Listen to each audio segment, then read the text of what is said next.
Okay, सो आज हम लोग को देखना था इंटरेस्ट को लेकर के। परक्यूजिट्स हम लोग पढ़ रहे थे, तो परक्यूजिट्स से पहले एक बार फिर से जल्दी से मैं आपको बता दूं हम लोग क्या पढ़ रहे हैं। हम लोग बेसिकली सैलरी हेड पढ़ रहे हैं, इनकम फ्रॉम सैलरी। ठीक है, और इनकम फ्रॉम सैलरी अगर हम लोग बात करें कंप्यूटेशन की, सबसे पहला हेड है ये। 5 हेड्स ऑफ इनकम होते हैं, इसमें सबसे पहला हेड है इनकम फ्रॉम सैलरी। अब सैलरी, टैक्सेबल सैलरी कैसे निकाली जाती है उसके लिए देखो, ये कंप्यूटेशन है, computation of taxable salary assessment year 2020-21। सबसे पहले नंबर पे हम लोग basic salary, pension, annuity, bonus, commission, period of salary, advance salary, leave salary, सबसे पहले नंबर पे हमें ये सब दिखाना होता है। सेकेंड नंबर पे हम बारी आती है अलाउंसेस की, तो जितने भी टैक्सेबल अलाउंसेस होते हैं उनको हम लोग सेकेंड नंबर पे पोजीशन देते हैं, सेकेंड नंबर पे लिखते हैं। थर्ड नंबर पे हम जितने भी परक्यूजिट्स होते हैं उनको ऐड करते हैं। ठीक है, जो भी परक्यूजिट मतलब कि वैल्यू ऑफ परक्यूजिट में जो भी सुविधाएं आपको दी जा रही है उसकी वैल्यू कैलकुलेट करके उसको हम लोग अपनी सैलरी में ऐड करेंगे। फोर्थ नंबर पे अगर एम्प्लॉयर हमारे पीएफ में कंट्रीब्यूट कर रहा है, वो भी in excess of, good morning, good afternoon, employer's contribution to PF in excess of 12% of salary of the employee. अगर एम्प्लॉयर मेरे पीएफ में कंट्रीब्यूट करता है मोर देन 12%, 12% तक करेगा तो मेरी सैलरी में नहीं ऐड होगा, लेकिन 12% से ज़्यादा अगर मेरे पीएफ में कंट्रीब्यूट करेगा तो वो मेरी सैलरी में ऐड होगा। Last, interest credit to PF. अगर एम्प्लॉयर अगर मेरे पीएफ पे इंटरेस्ट बन रहा है वो भी कितने से अधिक, 9.5% से ज़्यादा है, तो वो भी मेरी सैलरी में ऐड होगा। 9.5% तक इंटरेस्ट बन रहा है साल भर का तो फिर नहीं ऐड होगा। अब ये पांचों जितने भी इनकम्स आपने दिखाए उन सबको ऐड कर लो तो इसको हम लोग ग्रॉस सैलरी बोलते हैं। ग्रॉस सैलरी में 3 डिडक्शंस मिलते हैं, deduction from salary under section 16। सबसे पहला स्टैंडर्ड डिडक्शन होता है 16(1)(a), जिसमें 50,000 का स्टैंडर्ड डिडक्शन जो उसके सभी एम्प्लॉयज़ को मिलता है, चाहे वो गवर्नमेंट हो चाहे वो नॉन गवर्नमेंट हो। एंटरटेनमेंट अलाउंस सेकेंड नंबर पे अंडर सेक्शन 16 की क्लॉज 2 में, जबकि ये एंटरटेनमेंट अलाउंस का डिडक्शन सिर्फ और सिर्फ गवर्नमेंट एम्प्लॉय को मिलता है, वो भी मैक्सिमम 5,000 का,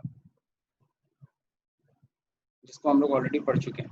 प्रोफेशनल टैक्स या एम्प्लॉयमेंट टैक्स अंडर सेक्शन 16 की क्लॉज 3 के तहत हम लोग को मिलता है।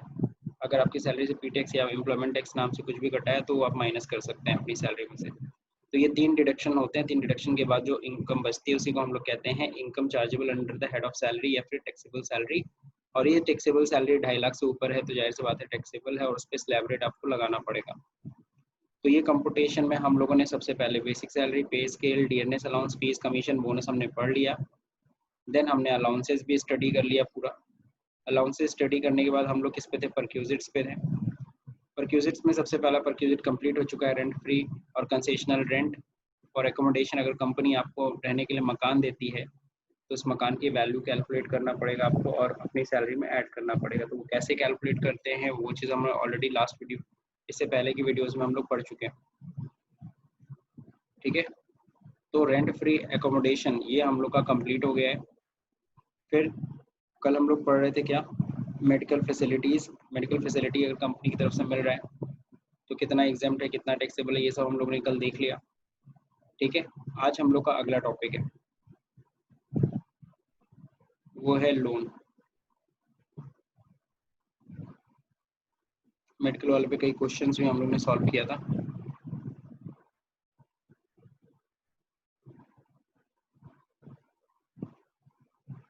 आज हम लोग को पढ़ना है interest on loan given by employer to employee. ठीक है, देखो सिंपल सी चीज़ है, एम्प्लॉय को अगर कल को कोई प्रॉब्लम, आप एम्प्लॉय हो, मान लो आप किसी कंपनी में वर्क कर रहे हो, काम कर रहे हो, और कल को अगर आपकी कंपनी में आपको अगर कोई पैसे की रिक्वायरमेंट आई, अगर कोई ज़रूरत पड़ी तो जाहिर सी बात है आप कहाँ जाओगे, आपको पैसा चाहिए होगा तो आप बैंक के पास जाओगे, रिलेटिव्स के पास जाओगे। ठीक है, उनसे आप उधार मांगोगे, लेकिन उनसे मिले ना मिले, लेकिन सबसे पहली चीज़ हमें सैलरी कहाँ से मिल रही है, हमें अपने एम्प्लॉयर से मिल रही है। तो सबसे पहले हम सोचते हैं क्यों ना हम अपने एम्प्लॉयर से लोन मांग कर देखें। ठीक है, और अपनी सैलरी से हम धीरे धीरे वो इंस्टॉलमेंट में के रूप में कटवाते रहेंगे। तो ऐसा बहुत सारी जगहों पे देखा गया है कि एम्प्लॉय को जो पैसे की ज़रूरत होती है तो अपने एम्प्लॉयर से बोलता है। ठीक है ना, या फिर उससे लोन लेता है। कई एम्प्लॉयर भी अपने एम्प्लॉय के लिए ये फैसिलिटी रखे रहते हैं कि अगर आपको 1 लाख रुपए तक का लोन चाहिए होगा तो कंपनी विल प्रोवाइड और आपकी सैलरी से वो डिडक्ट कर लिया जाएगा। तो ये सब प्रोसेस होते हैं। लेकिन अगर इस तरह की फैसिलिटी आपकी कंपनी आपको दे रही है, यानी कि interest on loan given by employer to employee, employer अपने एम्प्लॉय को लोन दे रहा है। अब दो तरीके का हो सकता है इसमें, हो सकता है कि एम्प्लॉयर इंटरेस्ट फ्री लोन दे रहा हो, यानी कि अपने एम्प्लॉय से 1 रुपया इंटरेस्ट ना ले रहा हो, सिर्फ मूलधन दे और मूलधन ही वापस ले। और एक हो सकता है क्या कि कंपनी अपने एम्प्लॉय को लोन दे रही है, वो भी इंटरेस्ट पे, बस ये होता है कि जो मार्केट रेट से सस्ते में इंटरेस्ट पे दे रही है। जैसे एक छोटा सा एग्जांपल मैं आपको बताता हूँ, जितने भी बैंक हैं, चाहे यूनियन बैंक ऑफ इंडिया की बात करें, जितने भी बैंक्स होते हैं, सारे बैंक अपने एम्प्लॉयज़ को लोन प्रोवाइड करते हैं, इवन दो पर्सनल लोन देते हैं, ओके, और उस पर इंटरेस्ट चार्ज करते हैं। बस ये होता है कि जो पब्लिक से नॉर्मली जो इंटरेस्ट रेट होता है वो अपने एम्प्लॉय से थोड़ा कम रेट ऑफ इंटरेस्ट चार्ज करते हैं, क्योंकि बैंक है वो तो इंटरेस्ट लेगी। तो बस यहाँ देखा जाता है परक्यूजिट की वैल्यू है क्या। अगर पब्लिक, जनरल पब्लिक को वो पर्सनल लोन देती है 14% पे, और अगर आपको, यानी आप जो कि एम्प्लॉय हो कंपनी के, आपको अगर वो 10% इंटरेस्ट पे अगर आपको दे रही है लोन, तो जो डिफरेंस हुआ ना 4% का जो आपको बेनिफिट हुआ ना, this is the personal benefit, और यही आपकी सैलरी में ऐड होगी।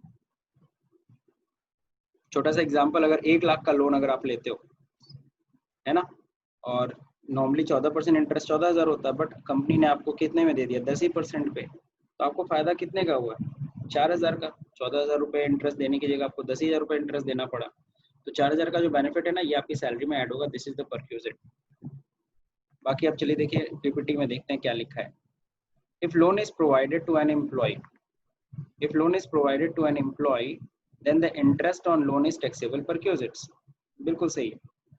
एक्सेप्ट, एक्सेप्शंस क्या है, however it is tax free when, लेकिन ये लोन टैक्स फ्री भी होता है, इंटरेस्ट टैक्स फ्री हो जाएगा अगर loan amount is small, that means 20,000। अगर आपने 20,000 रुपीज तक का लोन लिया है अपनी कंपनी से, है ना, तब वो एग्जेम्प्ट है, आपकी सैलरी में कोई कुछ भी नहीं ऐड होगा, कोई परक्यूजिट नहीं मानी जाएगी। दूसरा number, loan is for treatment for specified medical disease, या फिर कोई स्पेसिफाइड मेडिकल डिजीज है जिसके इलाज के लिए आपने पैसा लिया है, लोन ले रहे हो आप कंपनी से, चाहे अपने लिए ले रहे हो, चाहे अपने फैमिली मेंबर में से किसी के इलाज के लिए ले रहे हो, लेकिन वो जो बीमारी होनी चाहिए, रूल 3 है, हमने पीछे पढ़ा था स्पेसिफाइड मेडिकल डिजीज के लिए। हियर फैमिली मीन्स सबको समझ में आता है, सेल्फ है, स्पाउस है, चिल्ड्रन है, चिल्ड्रंस स्पाउस हो जाते हैं, पेरेंट्स हो जाते हैं, सर्वेंट हो जाते हैं, डिपेंडेंट्स हो जाते हैं, जो आपके ऊपर डिपेंड हो। थोड़ा सा यहाँ पे फैमिली का दायरा बढ़ा दिया गया है, आप लोग देख रहे होंगे। तो अगर देखिए दो केस में, नॉर्मली अगर कंपनी हमें लोन दे रही है विदाउट इंटरेस्ट, तो हमें देखना पड़ेगा कि वो लोन नॉर्मली बैंक किसी, वो भी कौन सा बैंक, एसबीआई। यहाँ पे स्टैंडर्ड किसको माना गया है, एसबीआई को, स्टेट बैंक ऑफ इंडिया को। कंपनी अगर हमें पर्सनल लोन दे रही है विदाउट एनी इंटरेस्ट, और बैंक एसबीआई वही पर्सनल लोन देती है 14% इंटरेस्ट पे, तो 14% पूरा का पूरा परक्यूजिट की वैल्यू। लेकिन अगर एसबीआई देती है 14% पे, आपकी कंपनी ने आपको दिया 10% पे, तो 4%, आपकी जो 4% हुआ, ये आपके परक्यूजिट की वैल्यू हुई।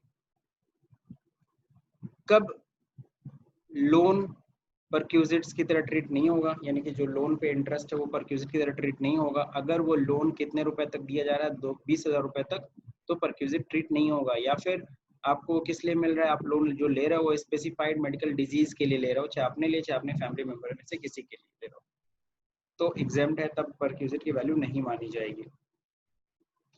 ओके, यहाँ तक के पॉइंट में किसी को कोई दिक्कत, आप लोगों में से किसी को कुछ क्वेरी करनी है तो क्वेरी कर सकते हैं।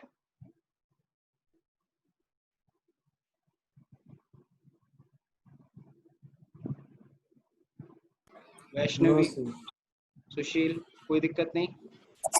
कोई अगर सर बड़ा अमाउंट तो हाँ, अगर 20,000 से ज्यादा का लोन है तब तो भाई जाहिर सी बात है उस पे जो भी इंटरेस्ट तो परक्यूजिट की तरह ट्रीट होगी होगी। हैवी अमाउंट है और मेडिकल के लिए यूज हो रहा है। हाँ जैसे बिल्कुल, कि ये जो दो पॉइंट आपके सामने मेंशन है, इस केस में परक्यूजिट नहीं मानी जाएगी। अगर इन दो केसेस में अगर आप लोन ले रहे हो, इन दो केसेस के तहत, तब तो आपका परक्यूजिट है ही नहीं। और इंटरेस्ट पे सर, हाँ बोलो। लोन लेंगे तो लोन पे इंटरेस्ट भी चार्ज होगा। तो आप इंटरेस्ट क्या है? जैसा कि मैंने बोला कई बार एम्प्लॉयर आपको इंटरेस्ट का इंटरेस्ट फ्री बेनिफिट लोन दे देता मिलेगा? है। इंटरेस्ट फ्री मतलब आपसे इंटरेस्ट 1 रुपया इंटरेस्ट नहीं चार्ज करता है, ऐसा भी देखा गया है। और कई बार इंटरेस्ट चार्ज करता है, कम रेट से चार्ज करता है। भाई तुम अपनी कंपनी से क्यों लोन ले रहे हो? क्यों नहीं बैंक से? अगर बैंक से अधिक इंटरेस्ट लेती तुम्हारी कंपनी तो तुम क्यों जाके बैंक से ले लेते? तुम अपनी कंपनी से इसीलिए लोन ले रहे हो क्योंकि तुम्हें सस्ते रेट ऑफ इंटरेस्ट पे तुम्हें लोन मिल जाता है यहाँ से। क्लियर हुआ सबको? तो इससे सर कंपनी को क्या फायदा है सर? कंपनी को क्या फायदा? कंपनी को एक तो इंटरेस्ट की इनकम आ जाती है साइड से, बात समझे, और दूसरा वो सिक्योर होता है क्योंकि वो सैलरी से उसके डिडक्ट कर लेती है। और तीसरा यस एक सर। सोशल कॉज भी हो जाता है एक तरीके से। वो अपने एम्प्लॉयज की जब इस तरह से हेल्प करता है तो कहीं ना कहीं एम्प्लॉय लाइबल मतलब काफी लॉयल हो जाता है कंपनी के प्रति। भाई ओके बुरे सर। वक्त में कौन काम आएगा? तो बुरे वक्त में जो काम आता है उसको इंसान नहीं ना भूलता है। जैसे मुंबई नहीं में सर। सोनू सूद को कोई नहीं भूलेगा, है ना? Yes Sonu sir. सूद ने जिसको इसको पहुंचा दिया उसको कोई नहीं भूलेगा। उसी तरीके से यहाँ पे भी एक कंपनी ने आपकी मदद की तो आप भी कंपनी के लिए थोड़े लॉयल तो हो ही जाओगे ना। चलिए इसी चीज को एक चार्ट के मदद से समझते हैं। Loan given by company to employee if up to 20,000 no taxable. कुछ टैक्सेबिलिटी नहीं है निकालना, कोई सैलरी में कुछ भी नहीं ऐड करना। If for medical treatment of family of specified disease not taxable again. Family का मतलब सेल्फ होगा, स्पाउस होगा, चिल्ड्रन होगा, चिल्ड्रंस स्पाउस भी हो सकती है, पेरेंट्स भी हो सकते हैं, सर्वेंट एंड डिपेंडेंट्स हो सकते हैं, जो कोई भी आपके घर में जो आपके ऊपर डिपेंडेंट हो, आपके ऊपर निर्भर हो। अदर केस में एसबीआई इंटरेस्ट रेट आप चेक करिएगा और उसमें से लेस कर दीजिएगा जितना इंटरेस्ट आपसे वसूल रहा है आपकी कंपनी। जो बचेगा वही आपके लिए टैक्सेबल हुआ, यानी वही आपके लिए परक्यूजिट की वैल्यू हुई। जैसे एसबीआई का रेट ऑफ इंटरेस्ट 14% है, 14%, और कंपनी ने आपसे 10% चार्ज किया, तो दोनों में से जो घटाने के बाद 4% आया वही क्या हुआ? टैक्सेबल हुआ।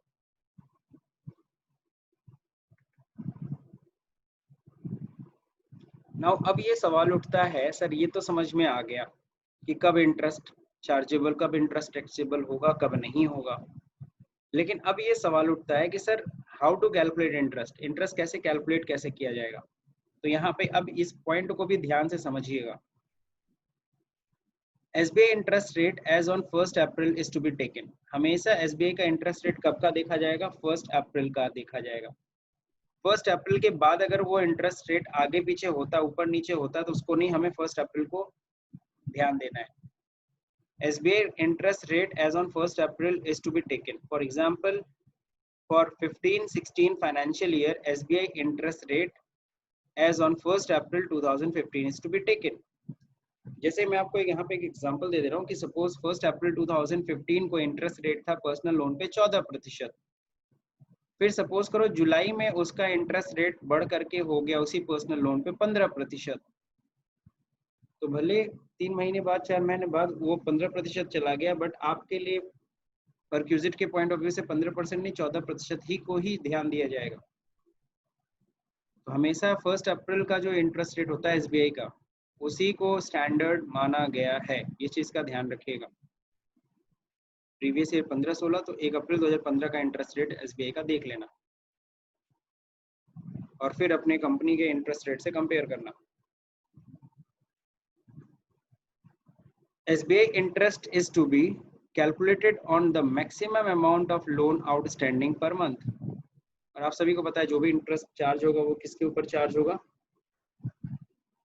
जो भी लोन आउटस्टैंडिंग है, अगर आप लोन धीरे धीरे चुकाते चले जा रहे हो, धीरे धीरे किस्तों में चुकाते चले जा रहे हो, तो जो आउटस्टैंडिंग अमाउंट होगा उस पर इंटरेस्ट चार्ज करेंगे।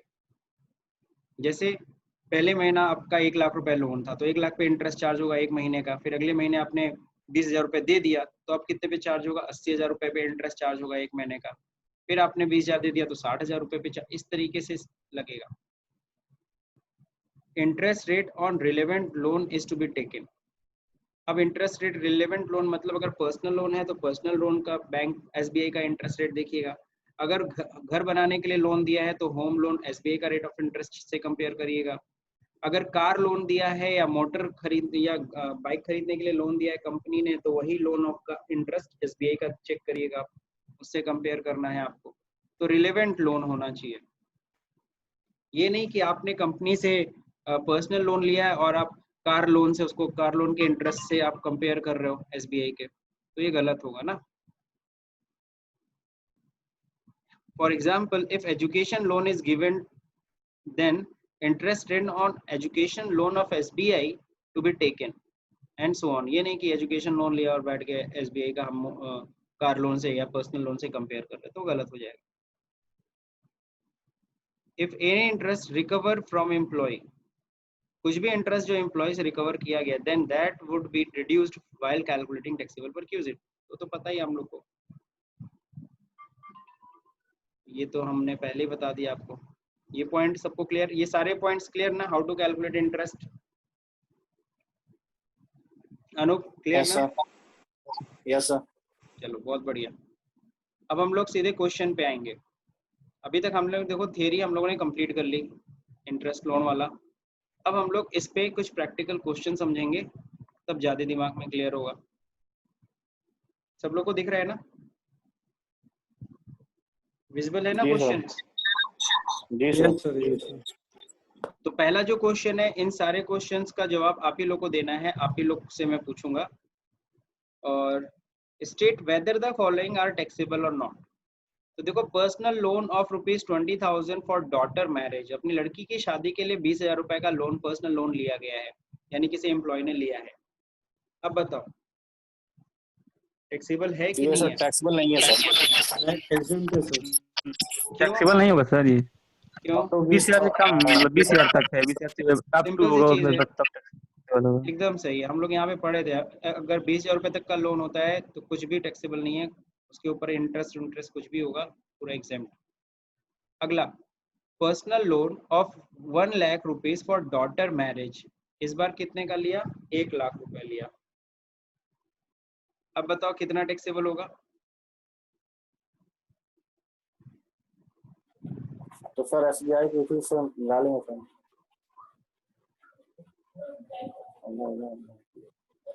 कितने पे? 4,000 होगा सर।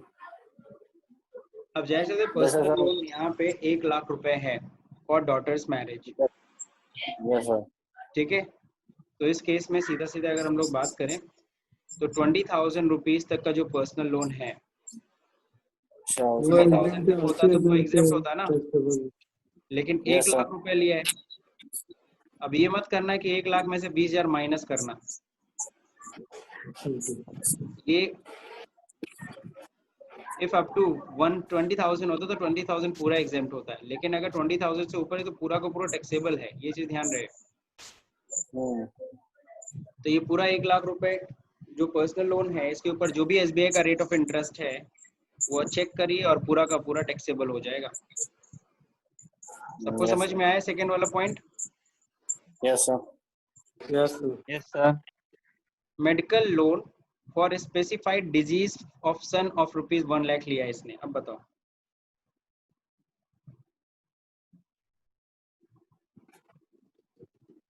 एग्जाम पे सर। क्यों एग्जेम्प्ट है? सर मतलब परिवार फैमिली के लिए दिया गया है। अरे यहाँ पे इस चीज का ध्यान दो, स्पेसिफाइड डिजीज है इसलिए एग्जेम्प्ट है। किसके लिए लोन ले रहा है? मेडिकल लोन स्पेसिफाइड डिजीज के लिए है ना, तो इसलिए एग्जेम्प्ट है। अब यहाँ देखो, medical loan for other disease not specified, specified नहीं है फॉर सन 1 लाख। अब बताओ, अब तो क्लियर है, पूरा 1 लाख रुपीज पे जो भी इंटरेस्ट होगा वो पूरा का पूरा परक्यूजिट मानी जाएगी, यस सर। जो भी इंटरेस्ट बनेगा, है ना। अगर फ्री मतलब इंटरेस्ट नहीं ले रही है कंपनी तो पूरा का पूरा परक्यूजिट, अगर कुछ चार्ज कर रही है तो माइनस कर देना उसमें से।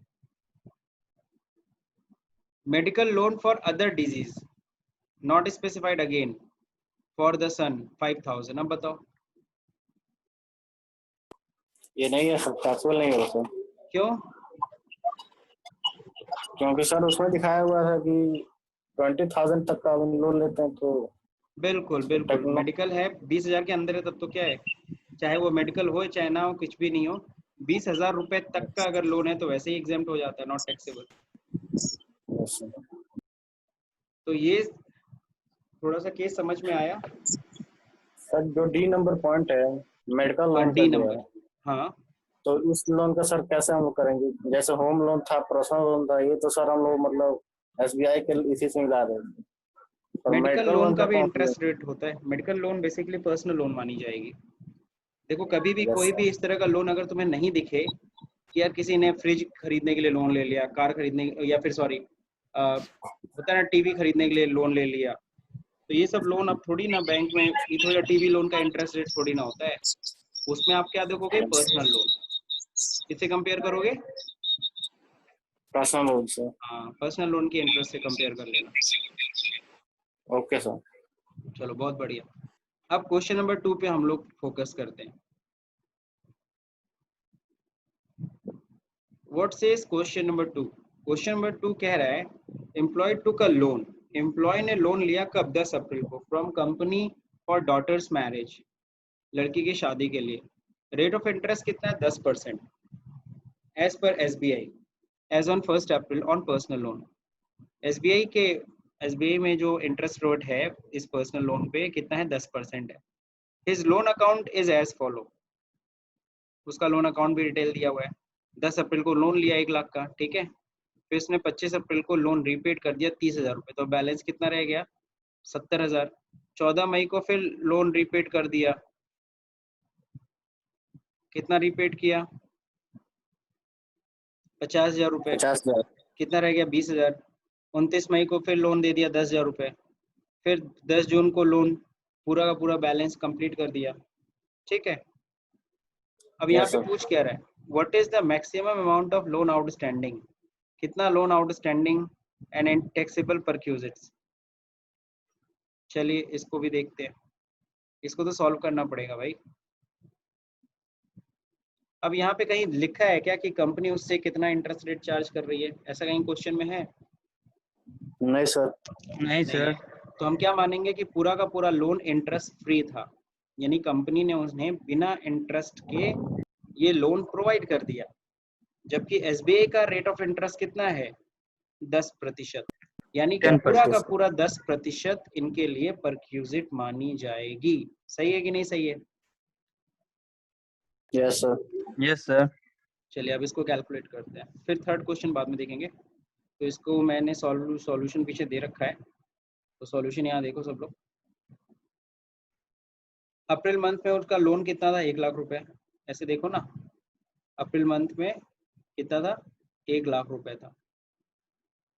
25 अप्रैल को पे तो कर दिया ना 30,000 रुपये, लेकिन तो चूंकि कहा क्या है maximum amount of loan outstanding हमें देखना होता है, हर महीने का मैक्सिमम लोन आउटस्टैंडिंग कितना था।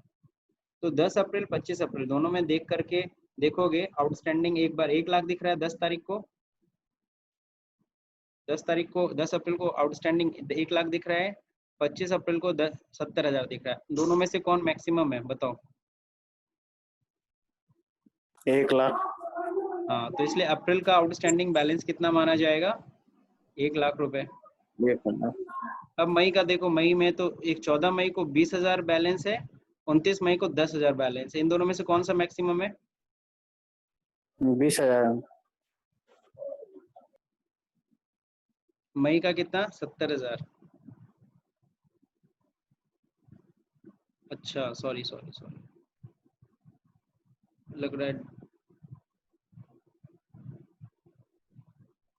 सही है, हम लोग का देखने में गड़बड़ी है। जब देखो यहाँ पे 25 अप्रैल को कितना था ये बैलेंस? 70,000 है ना। तो 14 मई को भी, 14 मई से पहले यानी कि 13 मई को बैलेंस कितना होगा? 13 मई को भी तो 70,000 रहा होगा। जब 14 को 50,000 जमा किया तब बैलेंस कितना रहा? 20,000। अब समझ में आया? यानी 13 मई यहाँ पे मिस, या 13 मई तो हम देखे आएगा नहीं, है तो सिर्फ पेमेंट जब कर रहा है तब का दिखा रहा है। लेकिन 13 मई को 70,000 बैलेंस रहा होगा आउटस्टैंडिंग बैलेंस। 14 मई को 20 हो गया, 29 मई को 10 हो गया। तीनों में से कम, तीनों में से मैक्सिमम कौन सा था?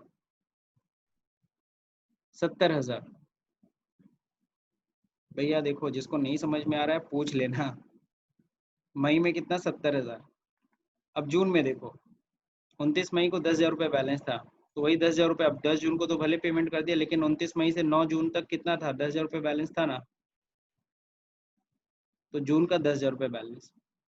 अब चूंकि maximum amount of loan outstanding पे इंटरेस्ट लगता है और टैक्सेबल परक्यूजिट इंटरेस्ट कंप्यूटेशन किस रेट से करना है, 10%। तो चलो देखो यहाँ पे अप्रैल मंथ का 1 लाख, नंबर ऑफ डेज कितना था, 21 दिन। कैसे, 10 अप्रैल से काउंट किया गया, 21 दिन टोटल नंबर ऑफ डेज, यानी 10 को भी शामिल करेंगे। 9 तारीख को नहीं लोन था, 10 से लेना शुरू किया, तो 10 को लेके काउंट करोगे ना तो 21 दिन हुआ। रेट ऑफ इंटरेस्ट 10%, 1 महीने का इंटरेस्ट चार्ज, सॉरी ये 21 दिन का इंटरेस्ट चार्ज करना है। 1 लाख गुणे 21/365 मल्टीप्लाई बाई 10%, 575.34। मई का 70,000 बैलेंस के ऊपर 31 डेज का पूरा, क्यों, क्योंकि 1 मई से ही 70,000 बैलेंस था, 31 डेज का। जून स्टार्टिंग से ही था कितना, 10,000, लेकिन 10 तारीख को पूरा पेमेंट कर दिया, तो इसलिए 10 ही दिन का इंटरेस्ट लगेगा, 27 रुपीज 40 पैसे। तीनों जोड़ो 1197 रुपीज 26 पैसे। ये टैक्सेबल परक्यूजिट है जो कि सैलरी में ऐड होगी। किसके सैलरी में ऐड होगी, जिस एम्प्लॉय ने ये लोन लिया।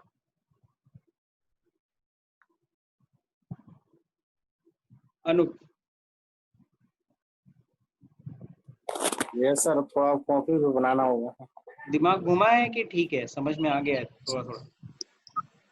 थोड़ा है सर, थोड़ा थोड़ा है ना। यहाँ पे बस ये सर। चीज ध्यान रखना, जो मैक्सिमम कह रहा है ना, मैक्सिमम बैलेंस वाला बस ध्यान देना है तुम लोग को। अब यहाँ पे 14 मई हम लोग गलती करने लगे थे कि 14 मई 29 मई का क्लोजिंग चेक करने। अरे भाई 14 मई से पहले 13 मई था, और 13 मई को कितना बैलेंस रहा होगा, 70,000। यहाँ पे शो तो नहीं कर रहा है, लेकिन वो भी है ना, इसीलिए इस पॉइंट को ध्यान देना पड़ जाता है, वरना बहुत सारे बच्चे ऐसे करके गलत करके चले आते हैं।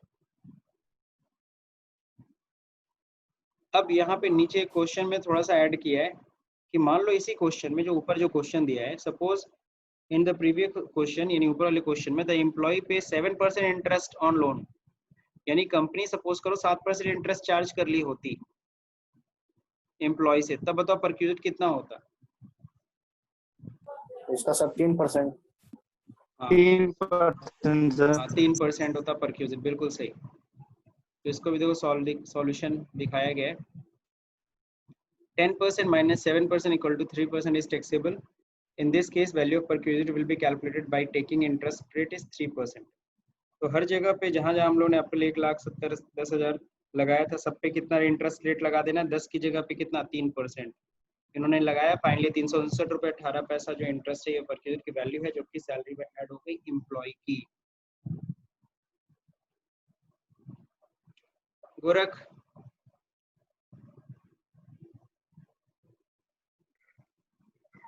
Yes sir. मजा आ रहा है कि सर चकरा रहा है?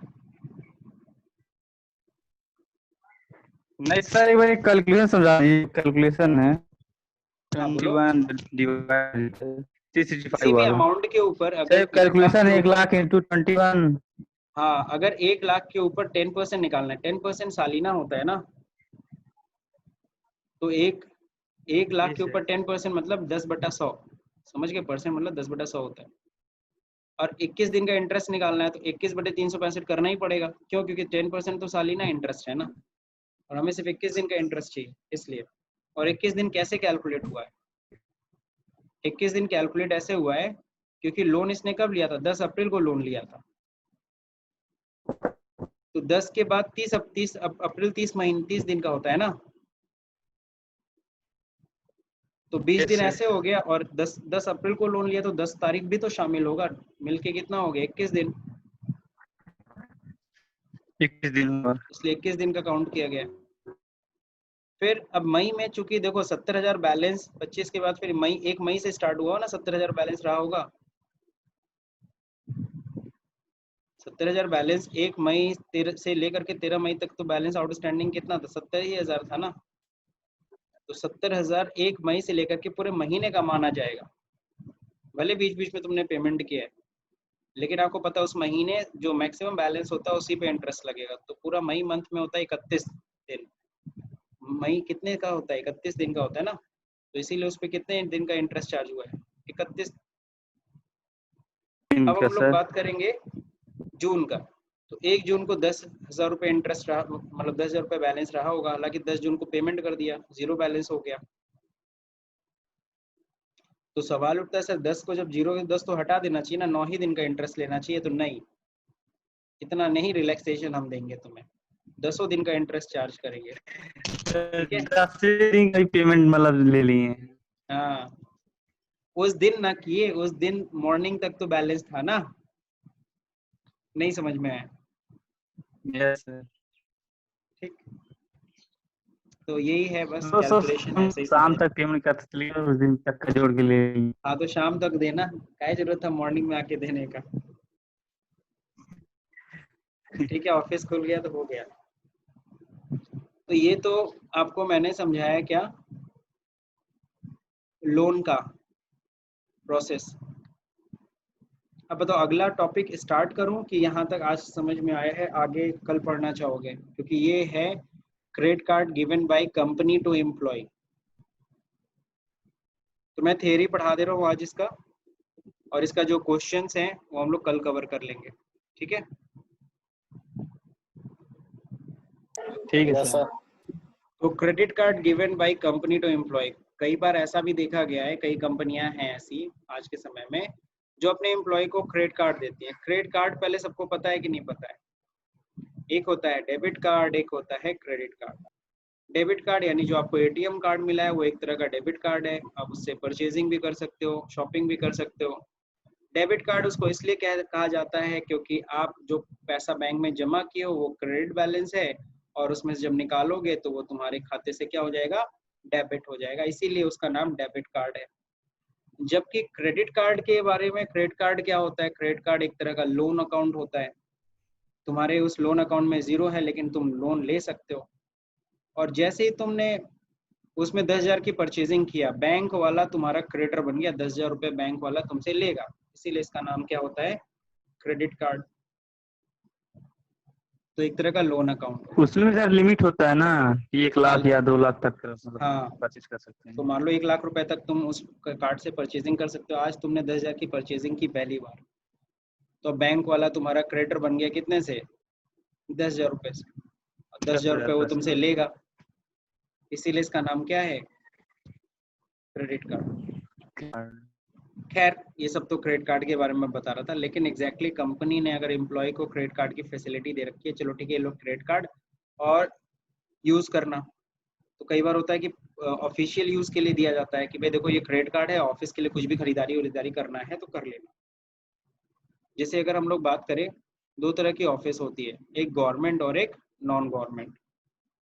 अभी ये डिस्कनेक्ट होने वाला है, आप लोग कनेक्ट कर लीजिएगा, ठीक है।